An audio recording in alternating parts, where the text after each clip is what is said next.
Awakening with Brahma Kumaris. Shanti, and welcome to Awakening with Brahma Kumaris.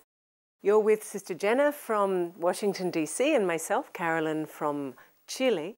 And we're in a conversation series about the amazing wisdom and philosophy that is the body of knowledge of Rajyoga meditation.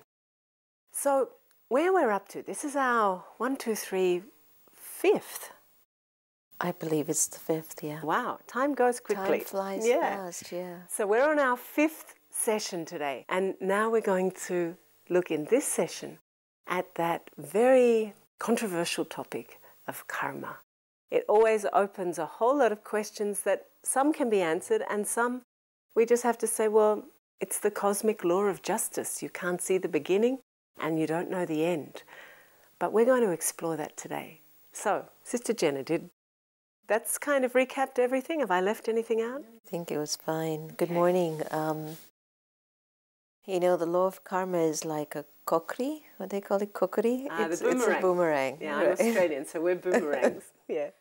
And I think that it's a very optimistic philosophy because if you think about all the good that you do, it's just a matter of time till it all comes back to you. That's interesting, isn't it? Because I know in the West, for example, when you talk about karma, people think, oh, Brahma. like it's heavy and, you know, you're going to get some bad thing coming back at you. And they only think of it in terms of negative karma.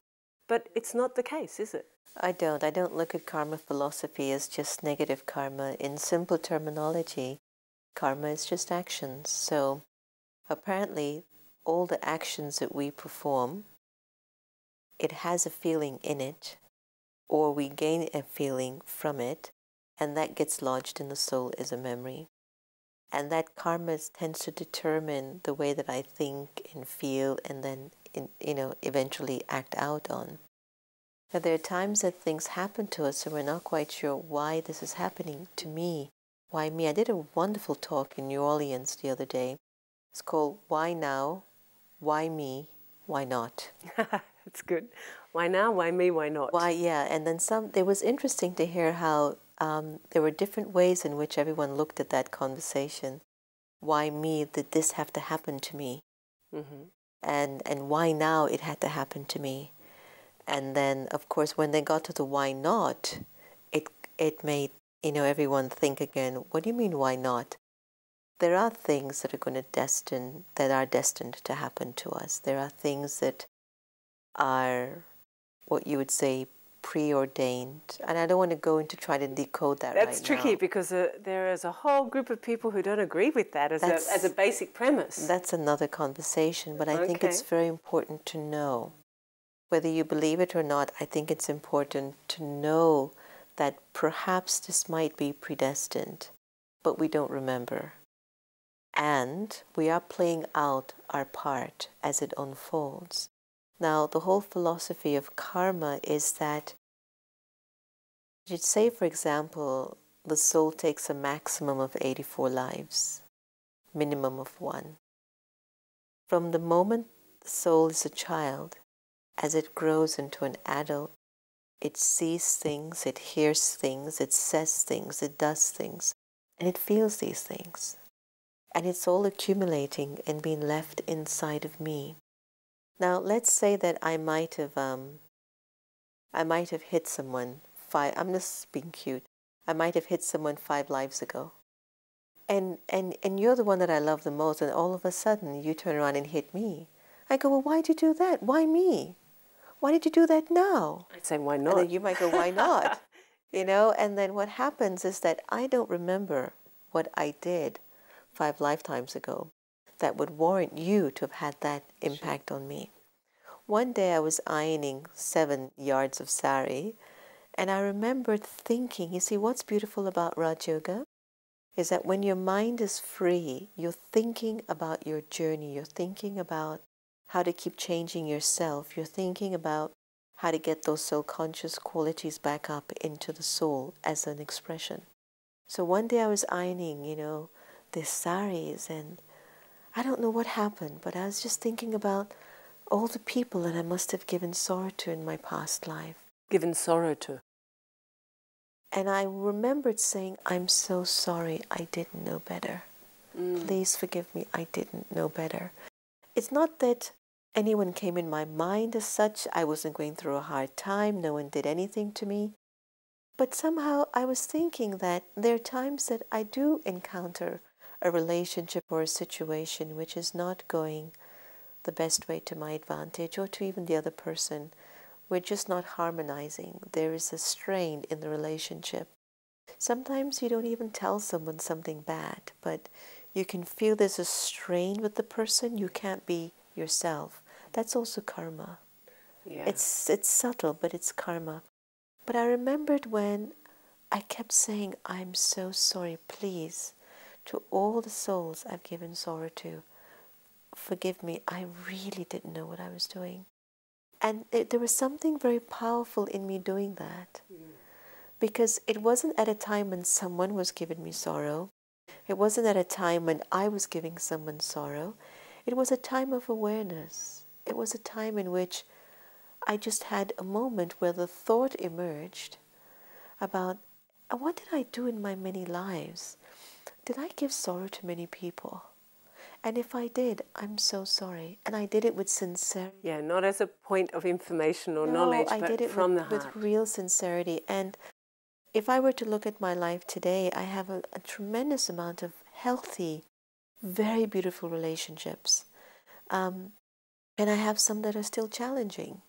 I have some that still won't allow me into their lives.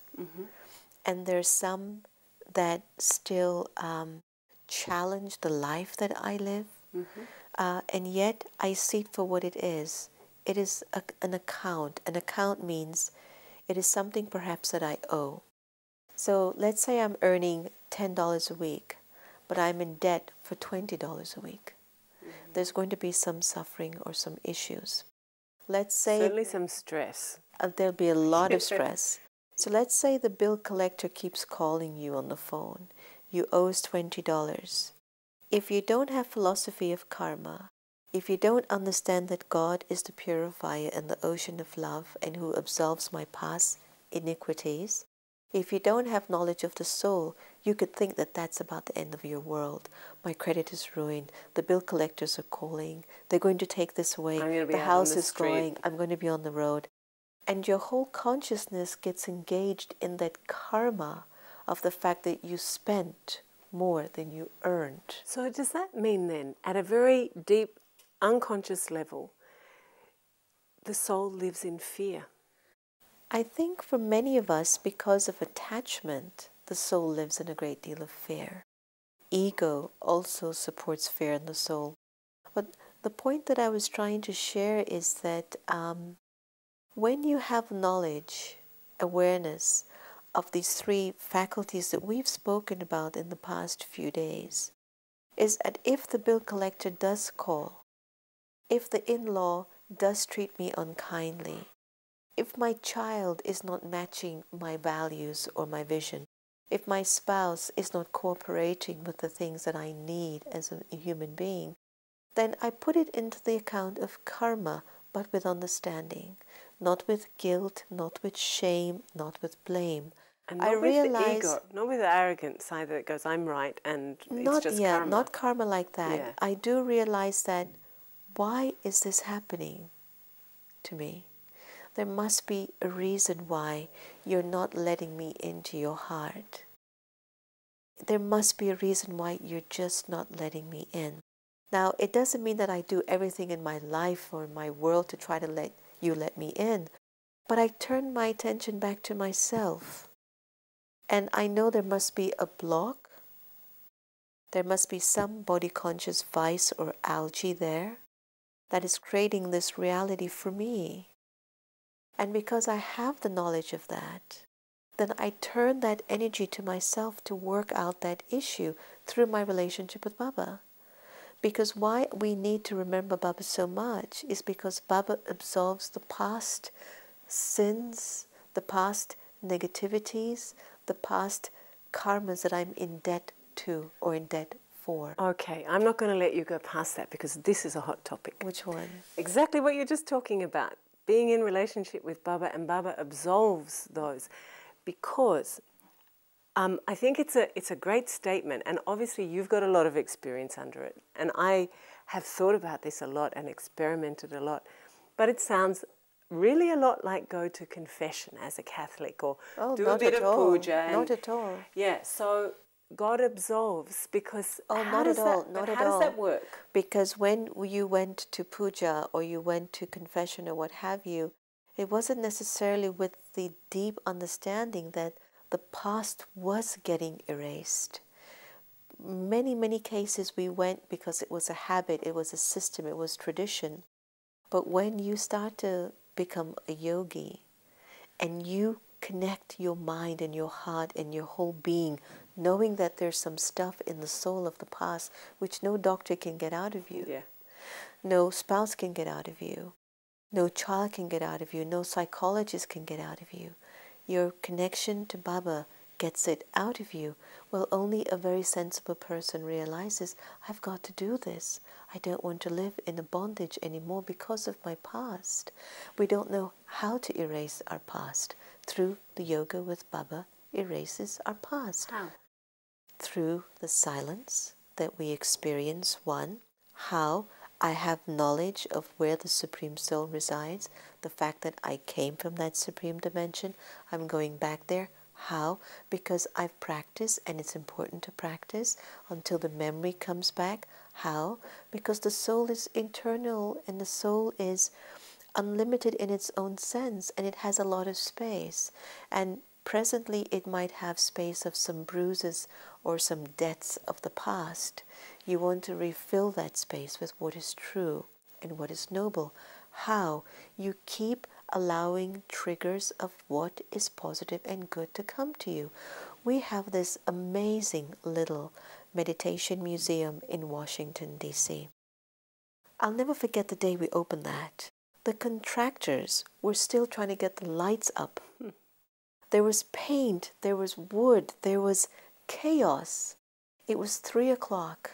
In the afternoon? And the media and the friends were all coming at 6. And there was someone in charge of getting the whole thing together. But one sister came to me and picked me up and said, Sister, I think it might be nice if you came to the museum. So somehow there was just a gut feeling, I better go. When I went to the museum, everyone was there doing the best that they could do. But you could see they were feeling, we're not going to be able to do this by 6 o'clock. But when I entered that space, I knew we were going to do that at 6 o'clock. Why? Because I took Baba with me, and he's the magician. And he's the one that destroys obstacles. I didn't go with the karmas of my own inadequacies or my own limitations in the space. I could have walked into that space and saw my limitation. Carolyn, you would not believe what the space looked like. There were things hanging. The air condition was out. It was summer. It was 90 degrees.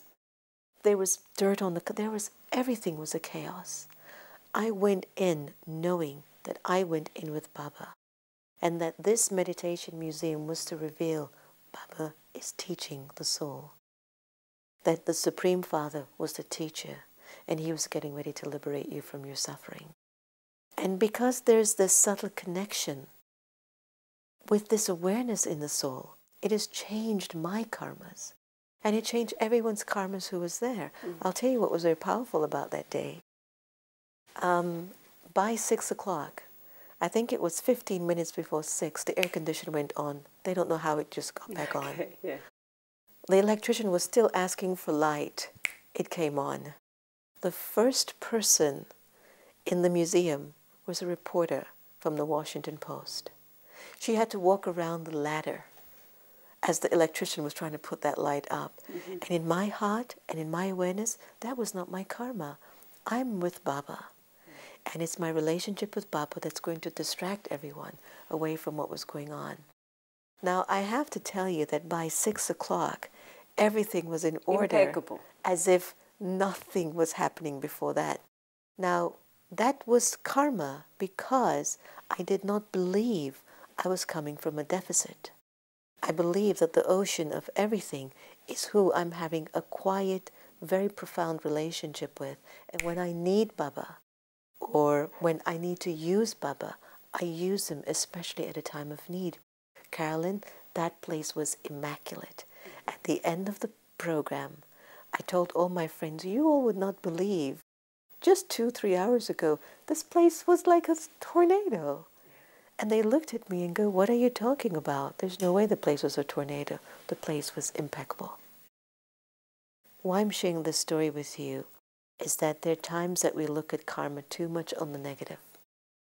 It is an extremely powerful tool to apply in one's life if you believe.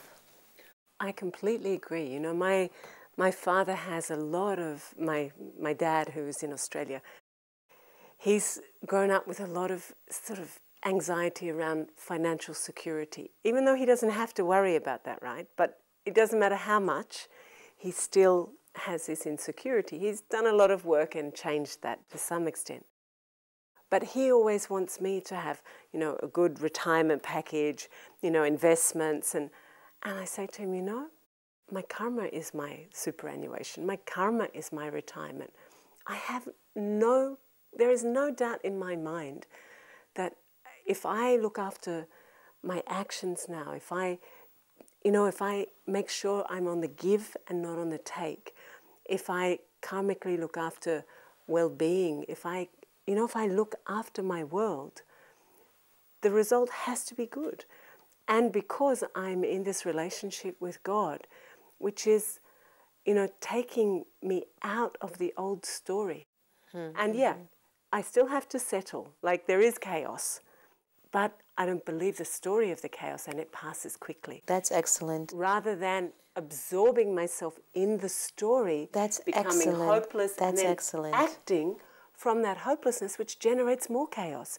So the story, Baba, lifts me into a completely other story, which is eternal, untainted, pure and powerful, masterful.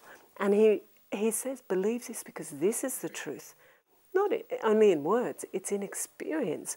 And then this story comes and it goes. This is very true. There was a beautiful woman that came to the center, actually right before I left. She was going through a lot of challenges in her relationship at home.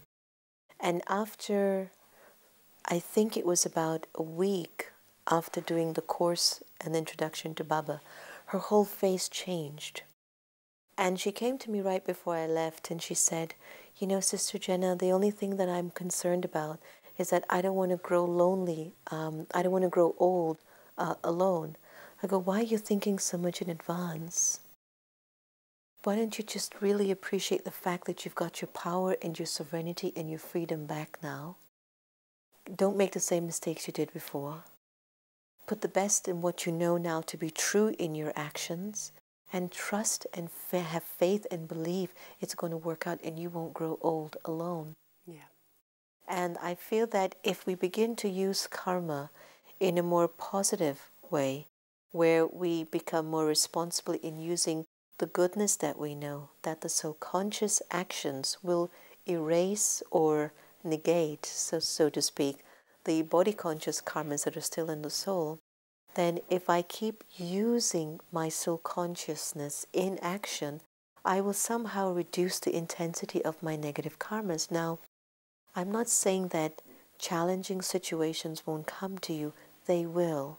But somehow they won't have that much of an impact on you. Back to the story about the creditor calling you. So after a while when they call you, because you have knowledge of all the points that I outlined earlier, is that you pick up the phone with courage and faith and you tell them, hey, listen, you know, I don't have the $20 to pay you. I've got $5. I'll send you $5 a month until I pay you off. Thank you. Please don't call me back again. But only when you've got the power of that pure karma in you and that relationship with Baba will you not be under the gun of constantly running from your karmas, which is what happens to us. At some point you have to stop running and face them and go, that's my past. But I have strength now to transform that. It might still be around me, but my internal ability of looking at it from a different perspective, I have control of that now. Absolutely. And so this is the time that I can perform good actions, which are actions performed in soul consciousness. I also have this method called elevated actions, actions performed in Baba's remembrance. Then, of course, we've got negative actions. When I perform actions in the vices, in body consciousness, in algae, we must understand this as a common principle in law, that if I keep doing that, I add to the fact that I don't feel as happy and free as I should be feeling. There's consequences. There are consequences. It's just simple formula. And the quicker you accept them, the quicker you can move on. I don't believe in the blame game. I think it wastes your time. I think blame anyone for anything reduces your capacity to love, and it wastes a lot of your time.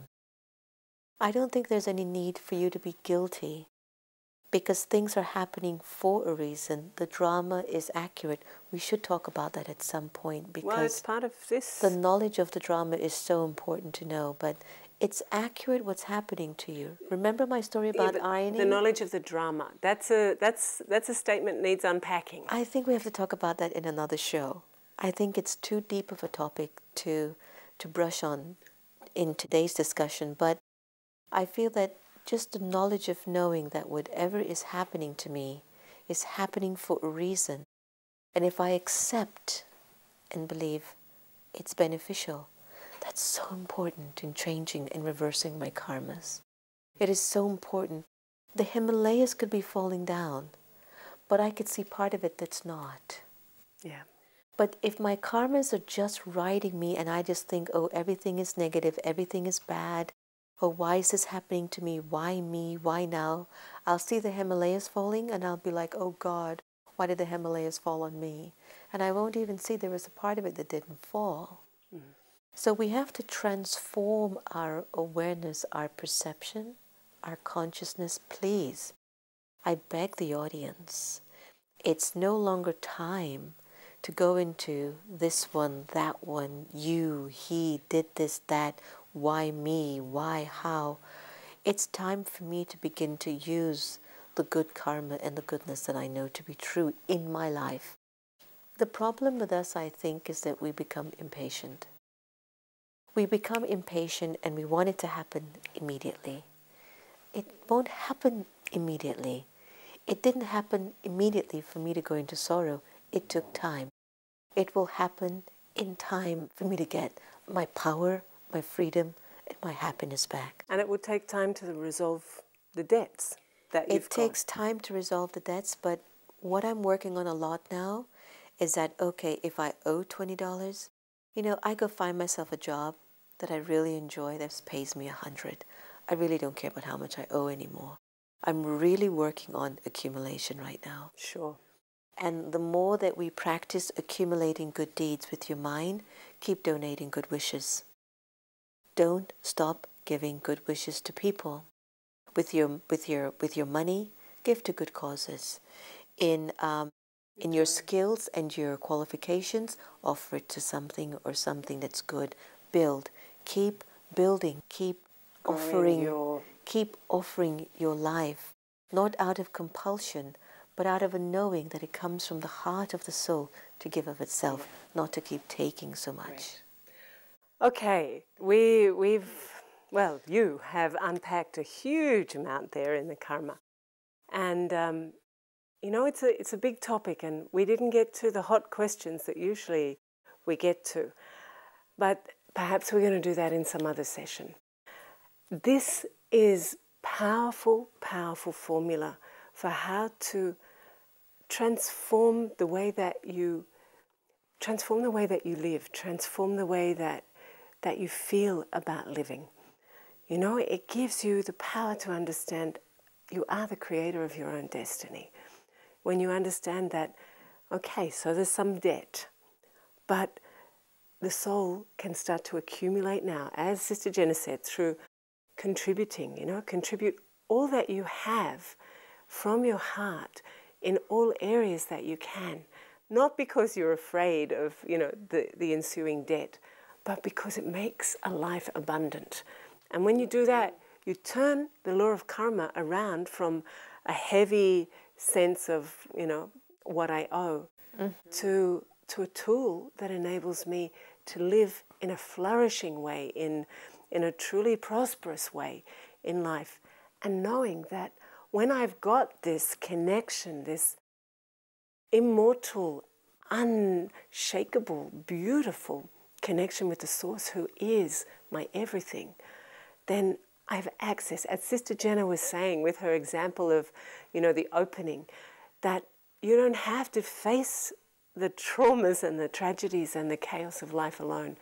You go in that consciousness with that one's karma combined with that, and the story is not your karma. Your story is unlimited and you have access to everything that the Supreme offers. So it's a beautiful change and a really wonderful twist on this old theme of the law of karma. And it's vast. Experiment with it, play with it, make it your own, and see what happens, because it's your life, it's your karma, and it will be your drama. And we're going to come to that some other time. Sister Jenna, thank you again for the conversation. And thanks for joining us on Awakening with Brahma Kumaris. Have a really great day. Om Shanti. If you wish to discuss your problem or have a question to ask or want to know your nearest Rajyoga Meditation Center, call us on 099 99 744 555. Om Shanti. I'm a peaceful soul. Om Shanti. I'm a peaceful soul. Ye dwani mangal dwani hai. Om Shanti Om. This sound is a sacred sound. Om Shanti.